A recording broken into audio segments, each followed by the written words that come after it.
Salam Rahayu, salam sejahtera, salam budaya. Assalamualaikum. Halo dulur, mudah-mudahan sehat selalu nggih, lancar selalu rezekinya dan selalu dalam perlindungan Tuhan Yang Maha Esa. Amin. Dulur, tayangan kali ini saya akan membahas mengenai bagaimana orang tua yang tidak melakukan kewajibannya terhadap anak, hukumnya ini seperti apa dan disebut apa. Monggo disimak dulur, mudah-mudahan video ini bisa menjadikan kita sama-sama introspeksi diri nggih. Wilujeng Rahayu, sugeng midhangetaken.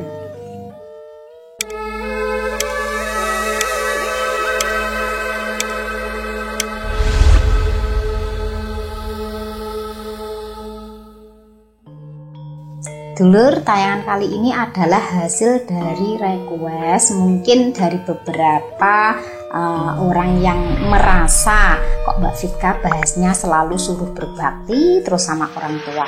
Padahal tidak semua orang tua itu berlaku atau mampu bersikap sebagai orang tua yang menjadi teladan dan memberi contoh yang baik pada anaknya. Sepertinya kalau saya cuma bahas mengenai kepatuhan dan berbakti pada orang tua tanpa melihat kondisi, kok kayaknya tidak berimbang, seperti tidak adil. Bukan demikian dulur, tetapi kan ketika saya membahas sesuatu, kalau memang itu diperlukan maka akan saya bahas. Kalau sekiranya tidak, ya tidak saya bahas. Jadi mudah-mudahan tayangan ini bisa diambil pelajarannya nggih. Jangan digunakan untuk menyerang nggih, tetapi digunakan untuk menyadarkan. Boleh di-share ke orang tuanya. Mudah-mudahan nanti bisa terbuka nggih hatinya, bisa lembut dengan anaknya, bisa lebih sayang dan sama-sama menyadari nggih. Jangan digunakan sebagai menyerang, tetapi digunakan untuk menyadarkan. Dulur, memang nggih, tidak semua orang tua itu bisa bersikap selayaknya orang tua. Mungkin karena keterbatasan ilmu, ketidaksiapan, hilangnya nurani ataupun penyebab lainnya nggih, dan kita tidak tahu itu apa penyebabnya. Mungkin bisa juga SDM-nya nggih. Tetapi sebelum saya menyampaikan kewajiban orang tua terhadap anak, saya sampaikan dulu kewajiban dasar anak ya, yang mana sering disebut-sebut sebagai anak yang harus berbakti, diantaranya meliputi hormat, patuh, sayang, perhatian, menjaga keselamatan dan kesehatan, membantu dalam kegiatan sehari-hari, dan bila sudah mandiri maka memberi atau membantu memenuhi kebutuhan ekonomi. Ini bagi yang sudah dewasa nggih, sudah memiliki pekerjaan. Jadi itu adalah wujud berbakti dasar nggih. Nah, sekarang mengenai kewajiban orang tua, diantaranya meliputi kewajiban dasar, kewajiban emosional, kewajiban spiritual, dan kewajiban hukum. Untuk kewajiban dasar ini meliputi sayang, merawat, mendidik, melindungi, mengasuh, perhatian, dan menyediakan kebutuhan dasar anak. Pangan, sandang, papan itu kewajiban dasarnya. Kalau kewajiban emosionalnya menjadi teladan yang baik, mengajarkan untuk menghargai dan menghormati orang lain, serta membantu mengatasi permasalahan emosional dan kesadaran diri anak. Sedangkan kewajiban spiritualnya mengajarkan nilai-nilai moral dan agama serta menjadi contoh teladan spiritual. Kemudian untuk kewajiban hukumnya itu memberikan identitas kepada anak, termasuk nama, kemudian ke kantor catatan sipil nggih, ngurus aktenya, kakaknya, dan juga KTP-nya. Kemudian melindungi dan menghormati hak anak. Itu secara ringkasnya yang saya sampaikan. Kalau penjabarannya itu banyak sekali karena pengetahuan saya juga terbatas, di mana dasarnya itu poin pentingnya di situ. Karena tidak semua orang itu mampu memenuhi segalanya untuk anaknya nggih. Karena saya juga tahu bagaimana kondisi setiap orang tua itu berbeda. Ini yang saya sampaikan ini kewajiban dasarnya. Kalau tidak bisa memenuhi ini, ya, melanggar ini, namanya orang tua yang tidak bisa menjadi teladan bagi anaknya. Lalu batas orang tua melakukan kewajiban pada si anak itu sampai usia berapa? Karena di negara kita itu batas usia dewasa itu 17 tahun, paling tidak usia 17 sampai 21 tahun itu masih menjadi tanggungan orang tua, dulur. Jadi orang tua itu diwajibkan memenuhi kebutuhan si anak setelah si anak usia kisaran 17 sampai 21 tahun. Dan apabila anak sudah mandiri secara finansial, mampu mengambil keputusannya sendiri dan matang secara emosional. Tetapi dulur, yang namanya peran orang tua itu sampai akhir hayat, ya. Tidak ada batasan usia.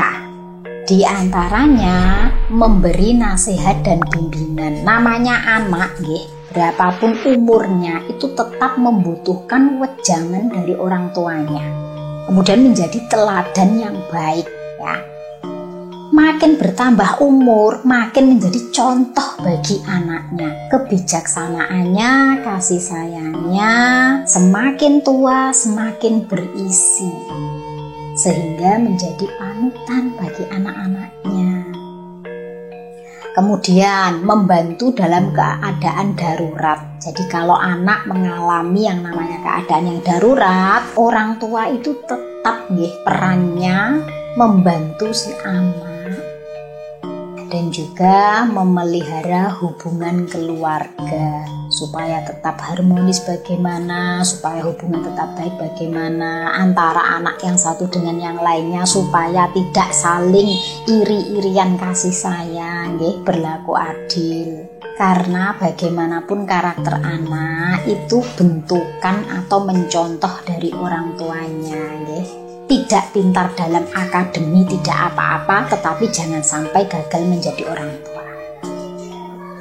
Poin dari apa yang saya sampaikan adalah, lalu bagaimana orang tua yang tidak melakukan kewajibannya terhadap anaknya?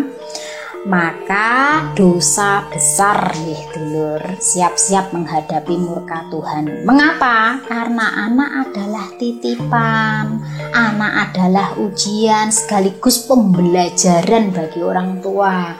Orang tua itu juga banyak belajar dari anaknya loh, dari merawat, mengasuh, ya.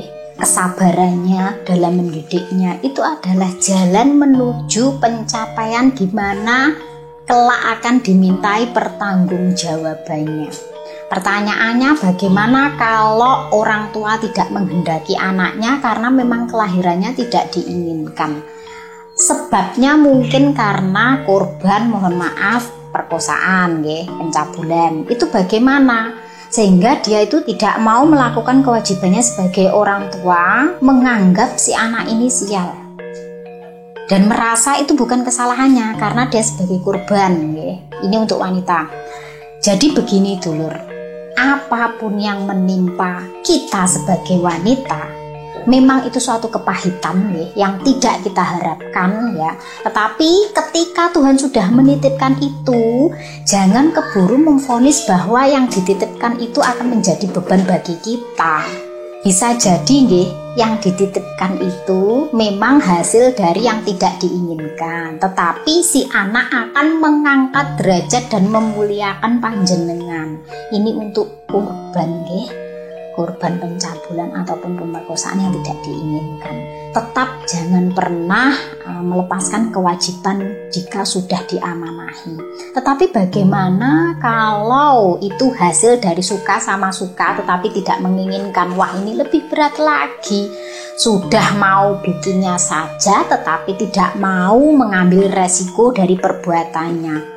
Suka sama suka, mboso wis dadi kok gak dikarepi. Itu namanya pecundang, ya.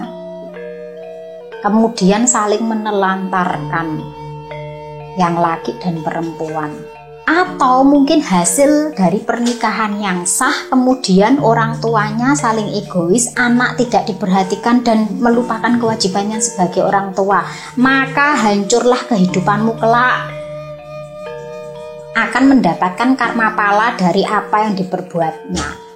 Karena anak itu nggih dulur juga tidak bisa memilih lahir di rahim yang mana, memilih orang tuanya siapa. Sama-sama tidak bisa memilihnya. Jadi kalau sudah menjadi orang tua, siap tidak siap, mau tidak mau, harus tetap bertanggung jawab. Percayalah, ketika sebagai orang tua mengupayakan kehidupan yang baik bagi anaknya, bertanggung jawab penuh, pasti ada jalan kebaikan dan rezeki bagi panjenengan. Karena rezeki si anak tadi ini dititipkan orang tuanya. Kalau orang tuanya menelantarkan anak, orang tuanya tidak bertanggung jawab pada anak, maka Tuhan akan mencabut keberkahan dari apa yang diupayakan. Anak itu titipan Tuhan, dan titipannya itu pasti diberi sepaket dengan rezeki beserta keberuntungannya. Terkadang ya dulur, sebagai orang tua mungkin dulu ketika belum punya anak itu hidupnya masih tertatih-tatih, masih kangelan ya, serba sulit. Tetapi setelah memiliki anak, logikanya kan tambah tanggungan ya. Tetapi anehnya kehidupan kadang malah lebih baik. Yang tadinya tidak bisa beli ini terus bisa, tadinya tidak bisa beli kendaraan terus akhirnya mampu, uang juga mudah terkumpul dibandingkan dengan sebelum memiliki anak. Ini menandakan bahwa Tuhan itu menitipkan amanahnya untuk panjenengan sepaket dengan keberuntungan dan rezekinya. Makanya kalau masih menjadi tanggungan itu tidak boleh dibuat semena-mena dan juga ditelantarkan, apalagi mengeksploitasi anak ya. Jangankan mendapatkan pahala, mencium surga saja tidak. Jadi jangan menjustifikasi bahwa anak itu harus dituntut berbakti tanpa sadar diri kewajiban yang harus diberikan kepada si anak. Harus sama-sama nggih dulur. Kalau si anak ini memiliki kewajiban berbakti pada orang tua, maka orang tuanya juga harus memenuhi kewajibannya sebagai orang tua nggih terhadap anaknya. Lalu ada konsekuensi yang harus diterima oleh orang tua yang tidak melakukan kewajibannya pada anaknya ataupun menelantarkan anaknya. Di antaranya adalah hilang rasa kepercayaan si anak. Orang tua yang sudah tidak dipercaya anaknya ini suatu malapetaka loh dulur. Kenapa? Yang lahir dari terjelanmu dhewe ora percaya apalagi orang lain. Kalau si anak sudah hilang kepercayaannya, bagaimana Anda mau mengontrol si anak? Jangankan mau dikontrol ya, ngomong saja nggak didengarkan kalau sudah tidak dipercaya. Dan ini bahaya, sebagai orang tua kok tidak didengarkan anak, kecuali anaknya memang wis nemen dableke gitu lho. Mungkin karena pergaulan sehingga yang tadinya baik kemudian berubah jadi sama orang tua melawan. Kemudian kerusakan hubungan keluarga. Dalam keluarga inti harusnya kan saling menyayangi, saling perhatian anak dengan orang tuanya. Tetapi karena orang tua tidak melakukan kewajibannya terhadap anak, akhirnya rusaklah hubungan keluarga. Tidak harmonis. Anak kadang malah tidak menganggap orang tuanya. Ini malah petaka loh dulur. Kalau sampai anak itu tidak menganggap orang tuanya itu. Belum lagi kelak akan menghadapi yang namanya murka Tuhan dan kehilangan pahalanya. Mau berbuat baik kepada siapapun nggih dulur, tetapi kalau sama anaknya sendiri tidak mampu melakukan kewajibannya, maka tidak ada nilainya. Konsekuensinya lagi trauma pada si anak, gangguan mental dan emosional. Juga yang paling berbahaya adalah perilaku autodestruktif ya, di mana perilaku yang bisa merugikan dan menghancurkan diri sendiri. Itu konsekuensinya di dunia loh, yaitu belum lagi nanti penghisapannya. Lalu disebut apa orang tua yang tidak melakukan kewajiban terhadap anaknya? Sebutannya adalah pengkhianat. Kenapa? Karena mengkhianati amanah Tuhan. Bagi yang tidak menginginkan anaknya sendiri, loh, si anak pun juga kalau bisa milih juga tidak mau memiliki orang tua yang demikian.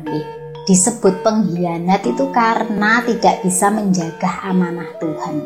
Kemudian disebut mufatir, yaitu orang yang melalaikan kewajiban dan juga zolim karena tindakannya ini menyakiti si anak. Jadi memang tidak ada istilah orang tua durhaka, adanya anak yang durhaka. Tetapi untuk orang tua yang keterlaluan kepada anaknya dan melalaikan kewajibannya, ini sebutannya pengkhianat, mufatir, dan zolim. Dan dalam istilah psikologi ini disebut parental neglect, di mana penelantaran orang tua. Lalu bagaimana atas ketidaktahuan orang tua? Ternyata mungkin tidak memenuhi kewajibannya sebagai orang tua. Karena gini gitu lur, saat ini kan banyak ya yang masih muda-muda sudah menjadi orang tua, tetapi banyak juga yang tidak mengerti kewajibannya sebagai orang tua. Atau bahkan ya memang sudah tua usianya, tapi ya nggak ngerti kewajibannya sebagai orang tua itu apa. Taunya itu anak harus berbakti, anak dijadikan sebagai sapi perah nggih. Jadi kalau berbuat apapun terhadap anak itu dianggap sebagai hal yang lumrah dan sah-sah saja. Dan ini jangan dinormalisasikan nggih dulur. Kalau setiap orang tua itu menangan sendiri ya, egois, maka yang ada nanti akan ada pemberontakan pada si anak. Karena itu tadi ada label anak durhaka, sedangkan orang tua itu serasa seperti berkuasa terhadap anaknya. Padahal tidak demikian, harus berimbang nggih. Beragama itu juga menggunakan logika dan juga rasa. Nah, bagi orang tua nggih yang mungkin sudah terlanjur tidak paham dengan kewajibannya sehingga melukai hati anaknya, maka yang bisa panjenengan lakukan adalah pertama, meminta maaf kepada si anak. Jangan hanya anak dituntut untuk mengakui kesalahannya, meminta maaf pada orang tuanya ya. Biasanya kalau lebaran kan si anak pasti sungkem kepada orang tuanya.